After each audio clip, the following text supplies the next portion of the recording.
आचार्य मुनि डॉक्टर लोकेश मुनि जी महाराज जी से निवेदन करूंगा, जो आज के विशिष्ट अतिथि हैं, कि वो अपने आशीर्वचन दें। इसके बाद हम गवर्नर साहब को सुनेंगे, राज्यपाल महोदय।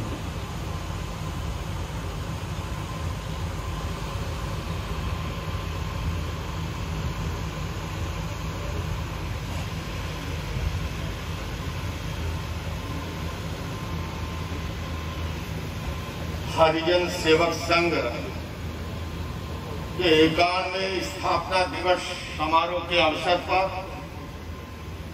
आयोजित सद्भावना सम्मेलन के मुख्य अतिथि, सादा जीवन उच्च विचार के प्रतीक पुरुष, विद्वत्ता और विनम्रता की पराकाष्ठा और शायद उन्हें चलता फिरता विश्वविद्यालय के रूप में संबोधित करना अतिशयोक्ति नहीं होगी, ऐसे हमारे केरल के माननीय राज्यपाल आरिफ मोहम्मद खान साहब, गांधी जी के मूल्यों को जीने वाले संस्थान के अध्यक्ष भाई शंकर सन्याल जी और उनकी पूरी टीम जो मंच पर उपस्थित है, और न केवल मंच पर, जब मैं सामने देखता हूं भाई सुधीर जी जैसे, रमेश जी जैसे तपे तपाए व्यक्तित्व जब यहाँ पर मौजूद हो, मैं कह सकता हूं कि यहाँ पर बैठा हुआ हर व्यक्ति एक व्यक्ति नहीं, एक संस्थान के रूप में आज का कार्यक्रम में महत्वपूर्ण कार्यक्रम का निमंत्रण जब मिला, थोड़ा सा धर्म संकट ये था कि आज ही के दिन मुझे अमेरिका और कनाडा की शांति सद्भावना यात्रा को शुरू करना है,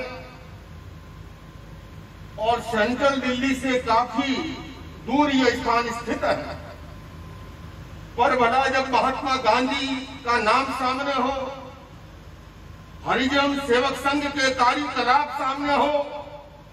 और उससे भी अधिक जब पता लगे कि इस कार्यक्रम में आरिफ मोहम्मद खान साहब बोलने वाले हैं, भला कौन ऐसा होगा जो उन्हें सुनना नहीं चाहता है।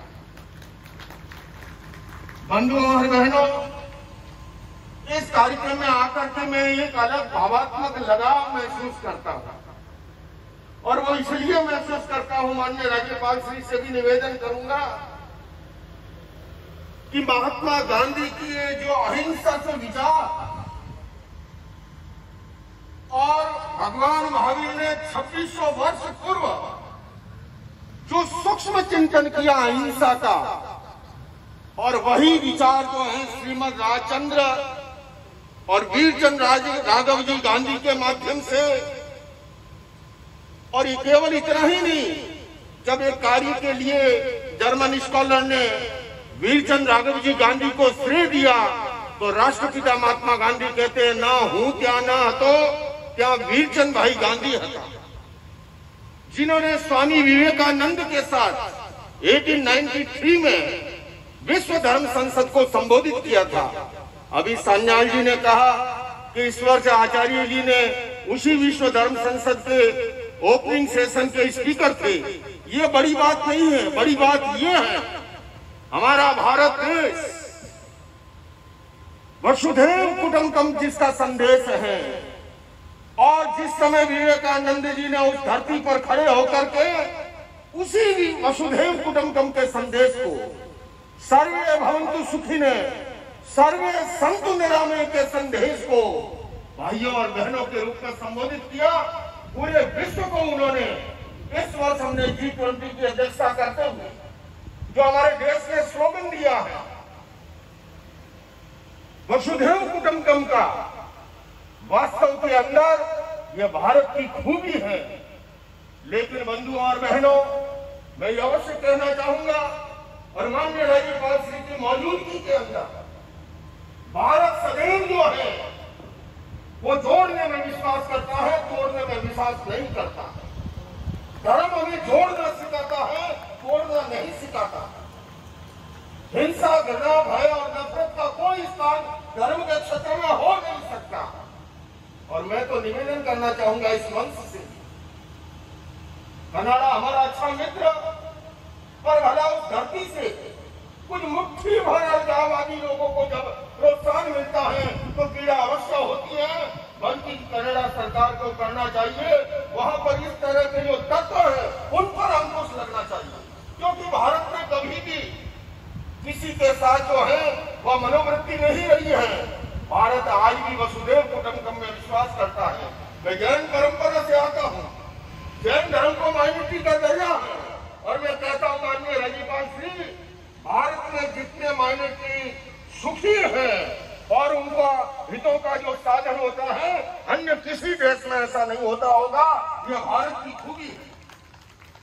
बहुलतावादी संस्कृति हमारे देश की खूबी है। और मैं जब इस कार्यक्रम का सद्भावना सम्मेलन थीम है, मेरी यात्रा का नाम शांति और सद्भावना यात्रा है, और खासकर माननीय राज्यपाल श्री आपके भी ध्यान में लाना चाहता हूँ, हालांकि पूर्व से आपके ध्यान में है, ये वर्ष भगवान महावीर के निर्वाण का 2550वां वर्ष शुरू हो रहा है, और हमारी संस्था ने निर्णय लिया कि इस वर्ष को हम पूरे विश्व के अंदर अंतर्राष्ट्रीय स्तर पर विश्व मैत्री वर्ष के रूप में मनाएंगे। और मुझे ये कहते हुए सात्विक प्रसन्नता है कि उस विश्व मैत्री वर्ष का पहला कार्यक्रम अमेरिका की पार्लियामेंट असेंबली में आयोजित हो रहा है। 2-3 अक्टूबर को पार्लियामेंट ऑफ ओंटारियो कनाडा के अंदर विश्व मैत्री वर्ष का आगाज हो रहा है, और मैं समझता हूँ ये विश्व मैत्री वर्ष बीच में जो भी भ्रम उत्पन्न हुए हैं उनको खत्म करेगा। और मुझे ये कहने में कोई संकोच नहीं, जब हमारे 1,39,000 विद्यार्थी वहां पर पढ़ रहे हैं, उन विद्यार्थियों के साथ खड़ा होने का, उनका मनोबल बढ़ाने का समय है। कुछ मुट्ठी भर लोग जब वहां के हिंदुओं को ललकारते हैं, तो इस समय उनके साथ चट्टान की तरह खड़ा होने का समय। और इतना ही मैं ये निवेदन करूं, कनाडा में रहने वाले बहुसंख्यक अधिकतम सिख समुदाय वह भारत की संस्कृति के साथ है, वसुधैव कुटुंबकम के साथ है, अनेकता में एकता के साथ है, सर्वधर्म सद्भाव के साथ है। कुछ मुट्ठी भर लोग सिर्फ ऐसे हैं। अपेक्षा करता हूं कनाडा की सरकार से कि ऐसे कुछ मुट्ठी भर लोग जो अलगाववाद की बात करते हैं, नफरत की बात करते हैं, उन पर अंकुश लगाए, और यही न केवल भगवान महावीर को, राष्ट्रपिता महात्मा गांधी जी को भी ये सच्ची श्रद्धांजलि होगी। मैं अंत में अपनी बात संक्षेप में इसलिए संपन्न करना चाहूंगा क्योंकि अधिक से अधिक हम राज्यपाल श्री को सुनना चाहते हैं। राज्यपाल श्री सर्वधर्म सद्भाव के प्रतीक पुरुष है। अभी इस कार्यक्रम में है, यहाँ से उठ करके सीधे लालकिला रामलीला की भूमि पूजन के कार्यक्रम में होंगे, और वहीं से ये अपने बोरिए बिस्तर गाड़ी में ही रखते हैं, कब फ्लाइट के लिए एयरपोर्ट सीधा जाना पड़े कोई पता नहीं है ना। तो इसलिए मेरी फ्लाइट तो फिर भी रात को है, आपका मुझे सारा शेड्यूल पता है, लेकिन इतना मैं अवश्य निवेदन करूंगा इस मंच पे बंधुओं और बहनों, यात्री की दृष्टि दात्री की सृष्टि। जैसी हमारी दृष्टि होती है वैसा ही सृष्टि का निर्माण होता है।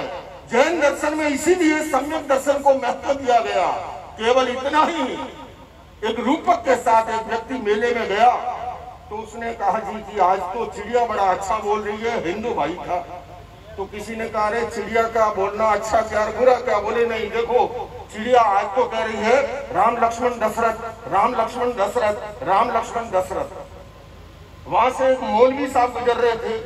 उन्होंने कहा जी चिड़िया की आवाज तो मुझे भी सुनाई दे रही है, चिड़िया तो कह रही है सुभान तेरी कुदरत, सुभान तेरी कुदरत, सुभान तेरी कुदरत। वहां से एक तरकारी वाला गुजर रहा था, उसने कहा चिड़िया की आवाज तो मुझे सुनाई दे रही है, चिड़िया तो कह रही है गाजर मूली अदरक, गाजर मूली अदरक, गाजर मूली अदरक। एक केरला का व्यापारी था, उसने कहा चिड़िया की आवाज तो मुझे सुनाई दे रही है, वो तो कह रही है हल्दी मिर्च ढकरक, हल्दी मिर्च ढकरक, हल्दी मिर्च ढकरक। एक पहलवान गुजर रहा था, उसने कहा चिड़िया की आवाज तो मुझे सुनाई दे रही है, वो तो कह रही है दंड मुद्गल कसरत, दंड मुद्गल कसरत, दंड मुद्गल कसरत। कहने का अर्थ जाती रही भावना जैसी, हमारे भीतर जैसी भावधारा होती है। इसलिए बंधुओं और बहनों, आइए आज हम भगवान महावीर की इस भावधारा से जुड़े, राष्ट्रपिता महात्मा गांधी के उस सर्वधर्म सद्भाव की भावधारा से जुड़े, और हमारे देश को ये नहीं पूरी दुनिया को, क्योंकि डेवलपमेंट की जब हम बात करते हैं, शांति की बात करते हैं, विकास की बात करते हैं, तो डेवलपमेंट के लिए भी सोसाइटी में पीसफुल एटमोस्फियर चाहिए। अगर सोसाइटी में पीसफुल एटमोस्फियर नहीं होगा तो इन्वेस्टर भी नहीं आएगा। इसलिए बंधुओं, आइए आप और हम सब मिल करके इस महान संस्कृति के संरक्षण के लिए, संवर्धन के लिए अपने आप को जो है जागरूक करें और ऐसी